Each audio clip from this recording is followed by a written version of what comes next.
یہ دو عقیدے بظاہر آپس میں ٹکراتے نظر آتے ہیں نا، کہ ایک طرف عذاب و ثواب قبر کہہ رہے ہیں، ایک طرف قیامت کے دن کہتے ہیں کہ حساب کتاب ہوگا۔ تو ڈاکٹر صاحب یہ صورتحال بالکل ایسی ہے کہ یہ قبر کا جو عذاب و ثواب ہے نا، یہ وہ نہیں جو مکمل حساب کے بعد ہوگا کہ لوگوں کو دوزخ یا جنت میں بھیجا جائے گا۔ وہ تو ہے جیسے عدالت میں کارروائی ہونے کے بعد فیصلہ ہوتا ہے کہ اس کو جیل بھیجا جائے تو کس وارڈ میں بھیجا جائے، سزائے موت دی جائے، وہ قیامت کے دن۔ اب یہاں سوال، میں پہلے قبر کی طرف پھر آتا ہوں، یہاں سوال پیدا ہوتا ہے کہ ساتھ ساتھ ہی کیوں نہیں اللہ تعالیٰ حساب کرتا جاتا؟ جو مرا اس کا حساب سارا کر دیا جائے، جنت دوزخ میں بھیج دیا جائے۔ یہاں جو بات سمجھنے کی لیے میرے دوستوں بھائیوں بہت نازک ہے، ہمارے ذہن میں ہے نیکی بدی صرف موت تک، کہ ہم نے جو کیا نیکی بدی وہ ہے نہیں، کھاتا چل رہا۔ جیسے میں نے قابیل کا کہا نا کہ اس نے قتل کیا، قتل اس کے اب یہ رکے نہیں، قیامت تک جتنے ہوں گے اس کے کھاتے میں درج ہونے۔ اس لیے میدان لگنی ہے جب یہ کارخانہ روکا جائے گا۔ ہم یہاں جمع ہیں، ڈاکٹر حضرات نے مجھے بلایا، کوشش کی لوگوں تک دین پہنچے۔ اب جس تک یہ پہنچے گا، جو بچے آگے پہنچائیں گے، یہ نیکی قیامت تک میری اور ان ڈاکٹر حضرات کی چلتی رہے گی۔ یہ اللہ جانتا کہاں کہاں یہ بچے لے کر اس تربیت کو جائیں گے۔ اس لیے نہ نیکی کا پتہ چلتا، اللہ تعالیٰ نکتب ما قدموا وآثارہم، ہم وہ بھی لکھتے ہیں جو زندگی میں تم نے آگے بھیج دیا، اور ہم وہ بھی لکھتے ہیں جو بعد میں تمہارے نشانات رہ گئے، اچھے یا برے۔ بری مثال کسی ٹیچر نے قائم کر دی، اب دوسرے لوگ بھی بگڑ گئے، وہ سارا اس کے کھاتے میں جائے گا کہ یہ تیری حرام دردی سے یہ بری رسم چلی۔ اور اگر نیک چیز کسی استاد نے بچوں کو سکھا دی، وہ آگے سے آگے جہاں تک جائیں گے اس کو بھی پھل ملے گا کہ اس کا لگایا وہ بوٹا۔ اس لیے قیامت جب تک نہیں آتی، کارخانہ سٹاپ نہیں ہوتا، یہ کھاتا نہیں پتہ چل سکتا کہ اس کی نیکی کہاں کہاں کس رنگ میں گئی، برائی کہاں کہاں دنیا میں پھیلی۔ اب ہٹلر حرامی کو مرے کتنی مدت ہوگی، مگر اس نے ایسا کیا کہ یہ مہنگائی اور دنیا میں یہ خون خرابے شروع ہو گئے۔ اب اس کے مرنے سے قصہ ختم نہیں ہوا، یہ سارا اس کے کھاتے میں جائے گا۔ قیامت کا حساب کتاب تو اس لیے رکھا گیا کہ جب یہ کارخانہ روکا جائے گا، پھر ہر شخص کی میزان بنے گی کہ اس نے کمایا کیا اور برباد کیا کیا۔ اب قبر میں جو ہوتا نا، یہاں وہ حساب کتاب نہیں، یہاں تو سادہ کاغذ دیکھے جاتے ہیں کہ اس کو حوالات میں بند کیا جائے، جیل نہیں گیا، جوڈیشل جیل جو ہے نا مقدمہ بھگتنے کے بعد، وہ قیامت ابھی صرف حوالات میں بند کر کہ یہاں یہ رہیں، ہے وہ بھی ذلت کی زندگی، وہاں کوئی خوشی نہیں۔ اور جو دوسرے ان کو سمجھ لیں جیسے ریسٹ ہاؤس میں آتا، کوئی شربت وغیرہ پلایا، مگر اصل دعوت جو ہے ابھی تیار ہو رہی۔ یہ فرق سمجھ لیں کہ جنت دوزخ جو ہے وہ اصل ہے فیصلے کے بعد، کہ یہ جوڈیشل جیل میں کہاں جاتا ہے یا جنت میں کس درجے کا مستحق ٹھہرتا۔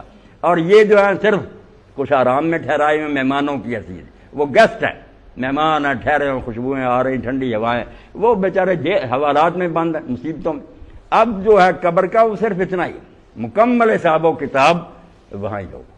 حوالات اور جیل سمجھ لیں، آپ پڑھے لکھے لوگ ہیں کہ حوالات صرف بند کیا ہوا تفتیش کے لیے، اور جیل ہے مقدمہ چلے گا، جرم کس نوعیت کا، پھر سزا سنائی جائے گی۔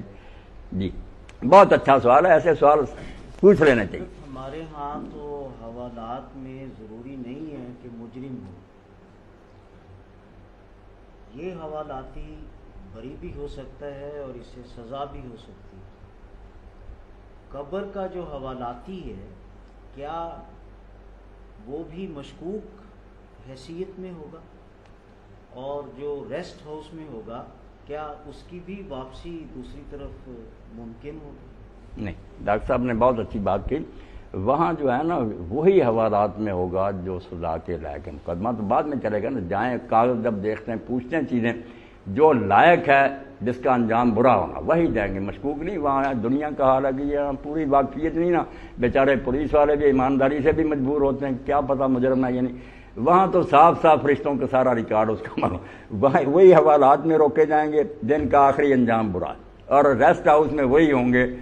اس لیے حضرت عثمان غنی رضی اللہ عنہ کے بارے میں آتا ہے کہ وہ جنت دوزخ کا ذکر سن کر اتنا نہیں روتے، مگر جب قبر کی بات ہوتی تھی تو اتنا روتے، داڑھی مبارک تر ہو جاتی۔ لوگوں نے کہا آپ اس کے بارے میں بہت پریشان، اور فرمایا یہ آخرت کی منظروں میں سے پہلی ہے، یہاں ہی پتہ چل گیا اگر حوالات میں بند ہے تو آخری انجام تو اس سے برے سے برا ہوگا، اور جو ادھر مہمان خانے میں ٹھہرا، خوشی کی بات ہے کہ آگے اس کا انجام اچھا ہی ہونے والا، پہلے ہی چھانٹی ہو جاتی ہے۔ مگر درجے جو الاٹ ہوں گے نا، کیونکہ جنت بھی ہمارے ذہن میں ہے کہ صرف ایک ہی باغ ہے، یکساں ہی نہیں۔